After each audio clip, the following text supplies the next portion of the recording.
Hi, this is John Rowell for the Rowell Report.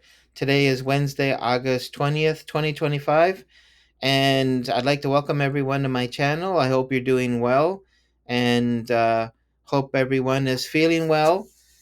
We've gotten through some pretty difficult days with the different summit meetings and all the talk about resolving the conflict in Ukraine.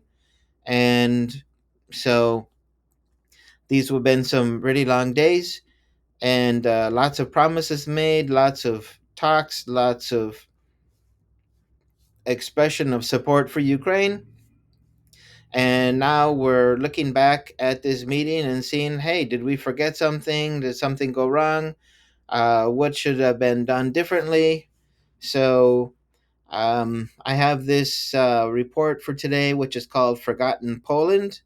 And if you ever have heard of the expression broken Britain, um,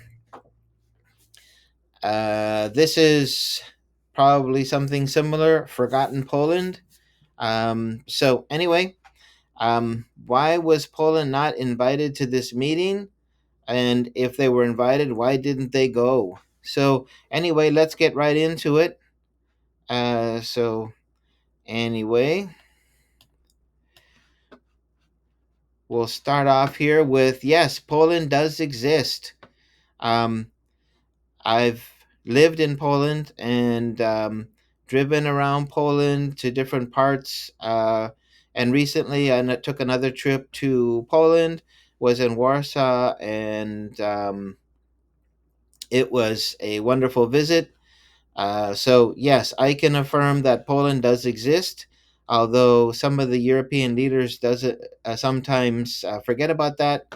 So basically, for the European leaders who forget about Poland, to get to Poland, all you have to do is go to Germany and travel east. So that's very easy. Um, and Poland may have the worst roadways in Europe, but it has excellent public transportation. So for those who are ever thinking of going, um, if you stay in the cities, you should never really have any trouble, especially in the wintertime.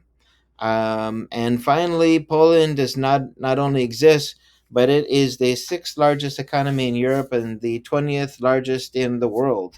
But as of yet, it has not been invited to the G20. So um, some other people seem to ignore that Poland exists.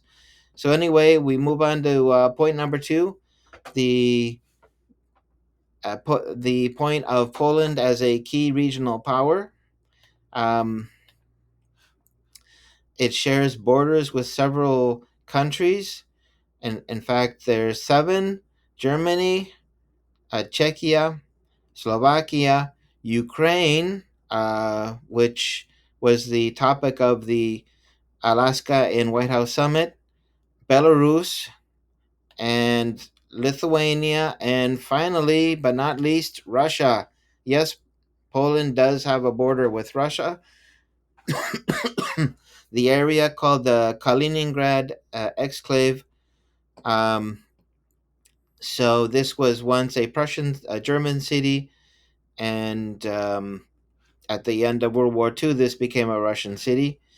And so anyway, another point to know about Poland is that Katowice, which is to the west of Krakow and to the south of Częstochowa, which is where there's an important Catholic shrine. Katowice is the exact center point of Europe. And if you thought, well, the center point of Europe has to be in Germany, or maybe in Austria, or maybe in Switzerland, well, you're wrong. Um, it's in Poland. It might not be exactly Katowice, but that's something really important to remember. And also, a key, um, some key data about Poland is that they have met the challenge of President Donald Trump to increase their defense spending to 5%. Some countries are still under 1% um, of their GDP for defense spending among the NATO nations. Poland is getting close to 5% next year.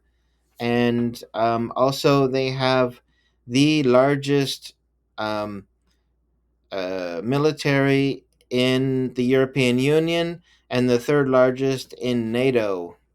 So um, we can talk about Poland's military might and why this is important.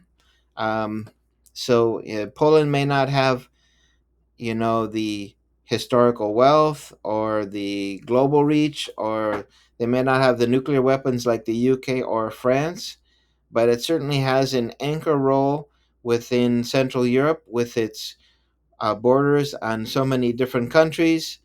And also, um, Poland is emerging as the most important European Union military organization, and this should be recognized.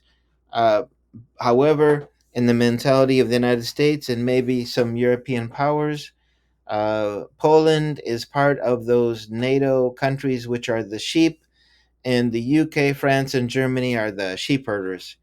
So um, it seems that there could be a problem of mentality within NATO. Poland did enter NATO in 1999, so they're more, uh, they were, became not founding members, but they've now been part of NATO for almost 26 years. And something really important to ask, although not necessarily a military question, is if Poland is the center of Europe, then why isn't the European Union in Poland? So it still seems to be a big problem mentality in Europe that the Western European nations are really the leaders, and the Eastern European nations are the followers. The Western European nations give the orders, and the Eastern European nations in NATO follow them. So there seems to be a clear problem of mentality within NATO.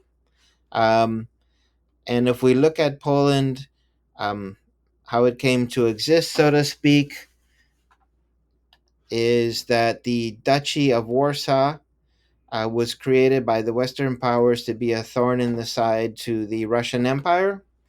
So I think the purpose that the Western nations see for Poland is one as a kind of a defensive wall, but a very silent defensive wall, I think.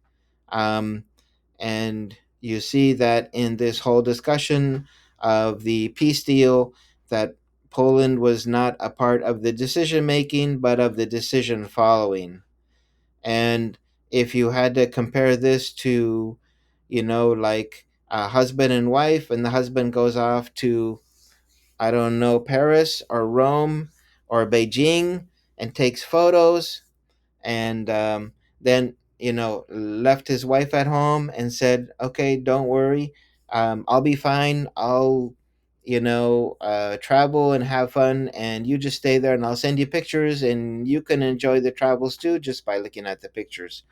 Well, um, maybe that's a bad comparison, but anyway, you get the idea that um, to be equal in NATO, or to be an equal partner, um, you would see that and you would understand that. But the fact that basically Poland was told to stay home and you'll get updates from us, or at least from the news media, that certainly seems to be not recognizing the importance of Poland.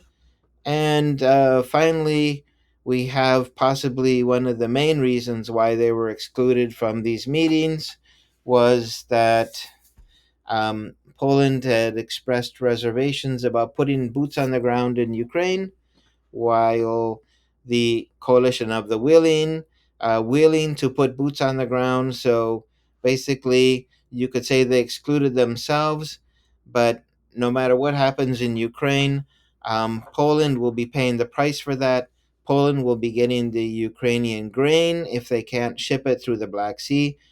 Poland will be receiving the refugees from Ukraine who are fleeing the conflict.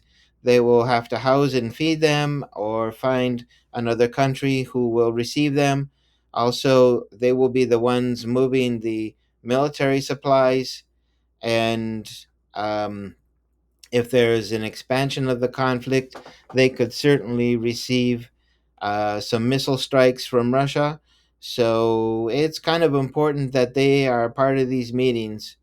But anyway, in conclusion, what is the role of Poland and all of these NATO decisions? Well, first, in order for Poland to take a bigger leadership role, it's going to have to be more assertive.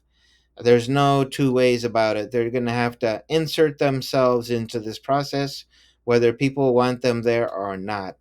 Um, and moving the European Union to Poland would recognize its central role in Europe and in the European politics and economic life, as well as a huge military power.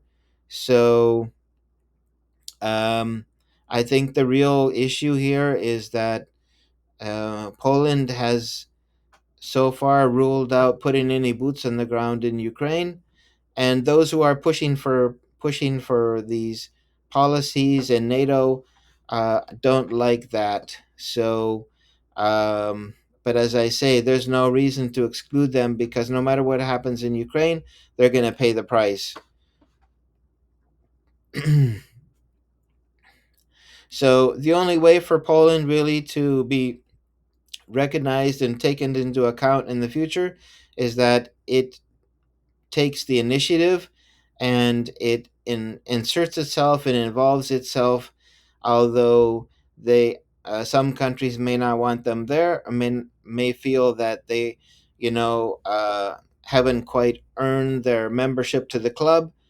Poland is a part of the club, and so the fact that Poland wasn't at these meetings in the White House and part of the countries that decided on their policy statement, you know, um, seems to have been a huge oversight on the part of the Western European nations. But even more, this is a mistake from made within the the government halls in Warsaw.